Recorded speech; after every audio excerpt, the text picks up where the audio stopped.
I'd like to tell you a story.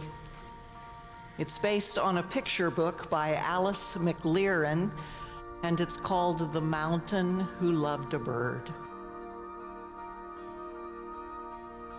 Once there was a mountain made of sheer black rock. It stood in the middle of a vast wasteland. And all day long, the mountain watched the sun rise and set. It watched the clouds move across the sky. At night, it watched the slow dance of the moon and stars. There was nothing else to see. The mountain felt the warmth of sun against its face.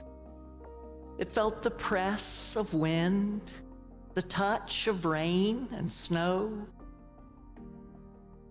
But there was nothing else to feel. Then one day, a small, brightly colored bird appeared and perched on a rocky ledge. The mountain felt the brush of its feathers, the grasping of its tiny claws, and paying close attention, the mountain could feel the beating of its little heart. Speaking softly, so as not to frighten the tiny creature, the mountain said, "Who are you? What are you?" And the little one replied, "I am a bird, and my name is Joy. And every year at this time, I fly long distances, looking for the best place to build my nest and raise my children. And when I have rested, I will continue my search." "Oh," said the mountain, I have never seen or felt anything like you before. Could you stay here? Would you build your nest here?" "No," said Joy. "Birds are living creatures, and there is no food or water for many miles. I cannot stay here." "Well," said the mountain, if you cannot stay, would you come back and visit me again?" "I have traveled long distances and visited many mountains," said Joy, "but you are the first that has ever cared whether I should come or go. I would like to visit you again. But it could only be in the early spring, because once I have built my nest, I must stay and care for my children. And there is something else that you must know. Mountains live forever, but birds do not. Even if I was to visit you every spring of my life, it would only be a few visits.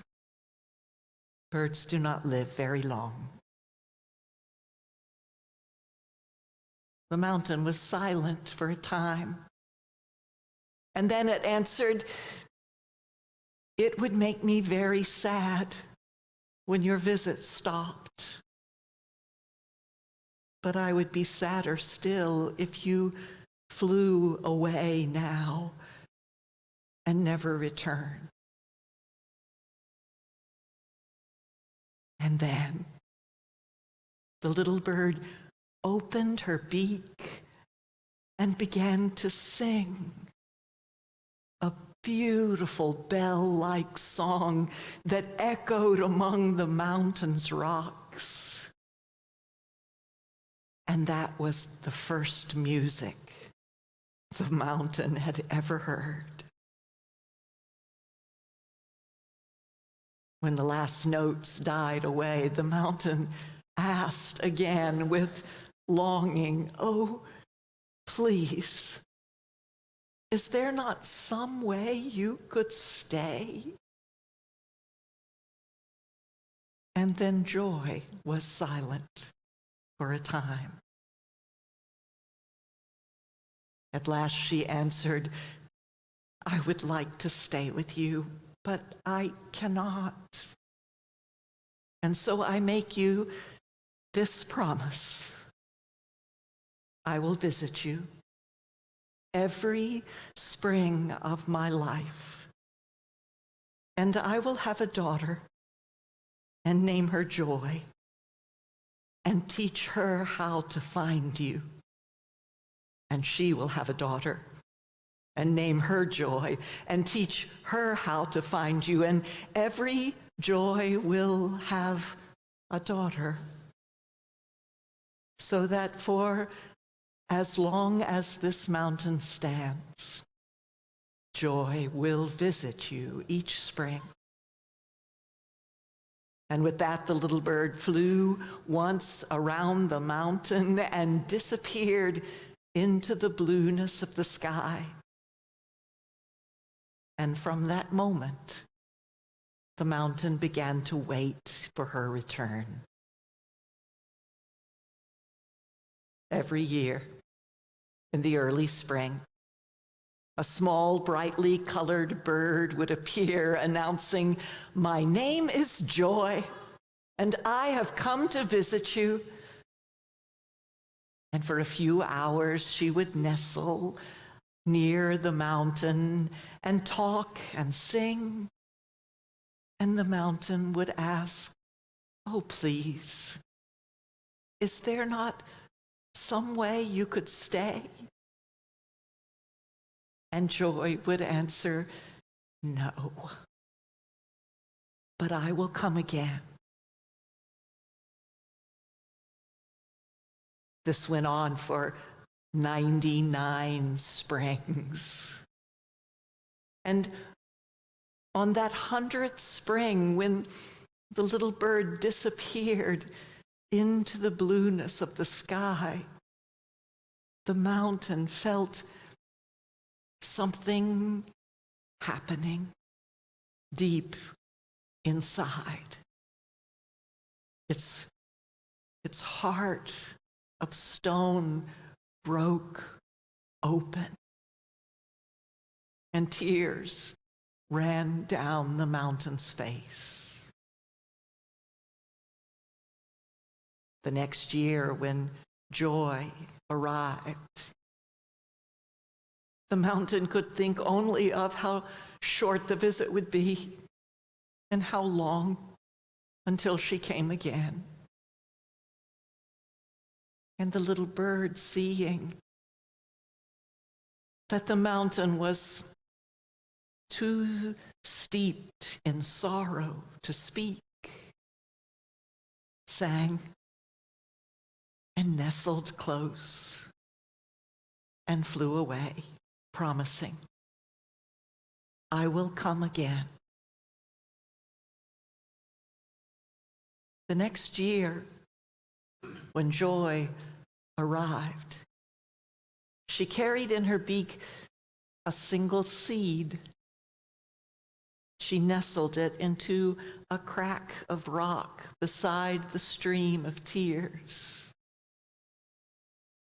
And seeing that the mountain was too sad to speak, she sang and talked and flew away, promising, "I will come again."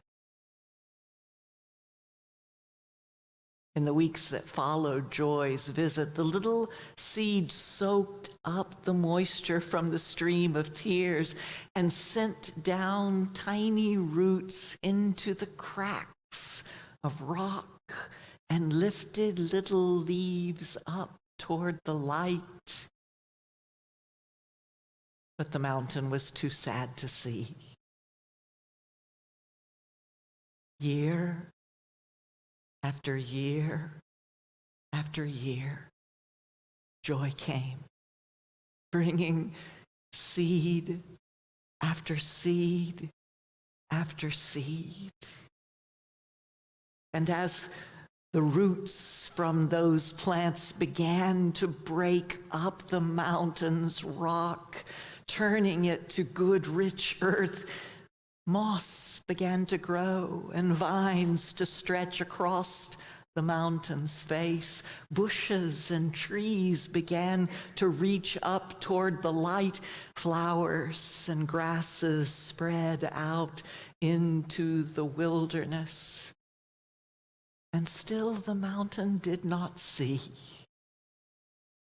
until at last the roots from that very first seed reached down deep enough, filling in and healing the cracks in the mountain's heart.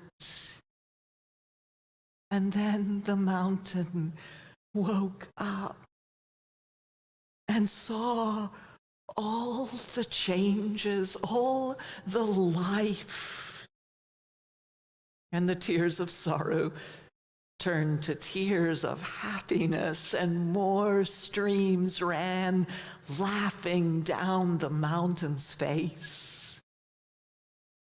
And now when joy arrived, the mountain asked again with longing, "Oh, please, now, can you stay?" And joy said, "No, but soon." And hearing that, the mountain felt a surge of hope and claimed the courage to open itself fully, freely, opening itself to life, offering all its strength. And roots reached down, and branches reached up, and hope went like a song through every leaf and limb. And then it happened. One fine spring day, a brightly colored bird arrived, carrying not a seed, but a twig. And she flew to the top of the tallest tree that had grown from that very first seed, announcing, "Here I will build my nest, for my name is Joy, and I have come to stay."